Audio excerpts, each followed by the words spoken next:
لدیاربکر لگل باندورên pandemiyê li şûnwarên xweş û dîrokî konsertên Amîda tên li darxistin. Rêvebir û amadekarên projeyê tînin ziman ku ew vê projeyê ciyên dîrokî bi dengê muzîkar re berhevtînin û dewlemendiya ednîgariyê û bajar jî didin nasîn.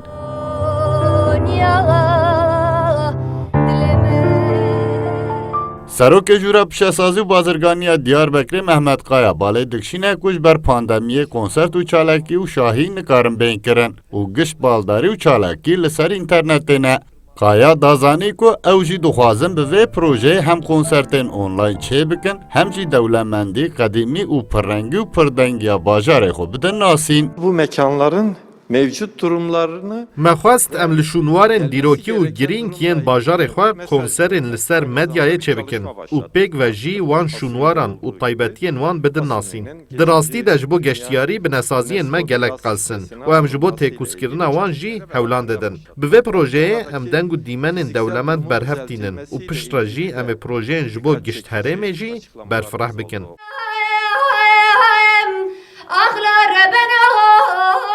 Di çarçoveya projeyê de li şikevtên Hesûnî yekem û Keleya Zêrzevanê jî duyemîn konsert hatin darxistin.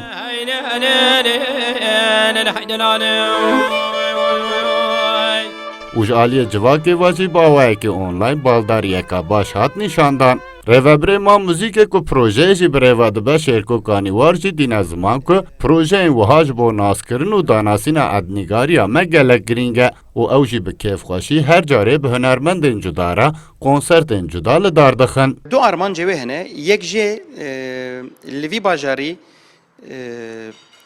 xebatên muzîkê hene û gihaştiye asteke pir bilind, asteke akademîk hem perwerdê dide hem zarok û ciwanên nû digihîne û bi çanda Kurdî hem bi Kurdistanê bide nasîn hem bi dünyayê bide nasîn. Lê dema ku veya dike li vî bajara ji hêla dîrokî ve bajarekî kevnarê ye, bajarekî qedîm e, ev bername, ev konser bi mekanên dîrokî re bivin yek û em rengê dîrokê û dengê muzîka kevnare bînin bahevdû û kesê ku temaşe kirin û kesê ku guhdarî kirin hem rêwîtiyeke dîrokî bikin hem rêwîtiyeke muzîkal bikin.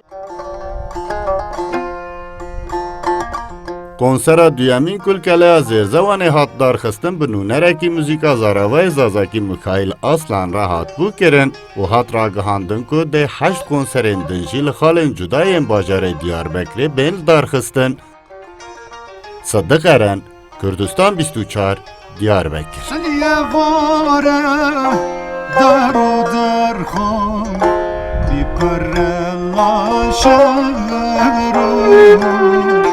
Taye gevre, taye su.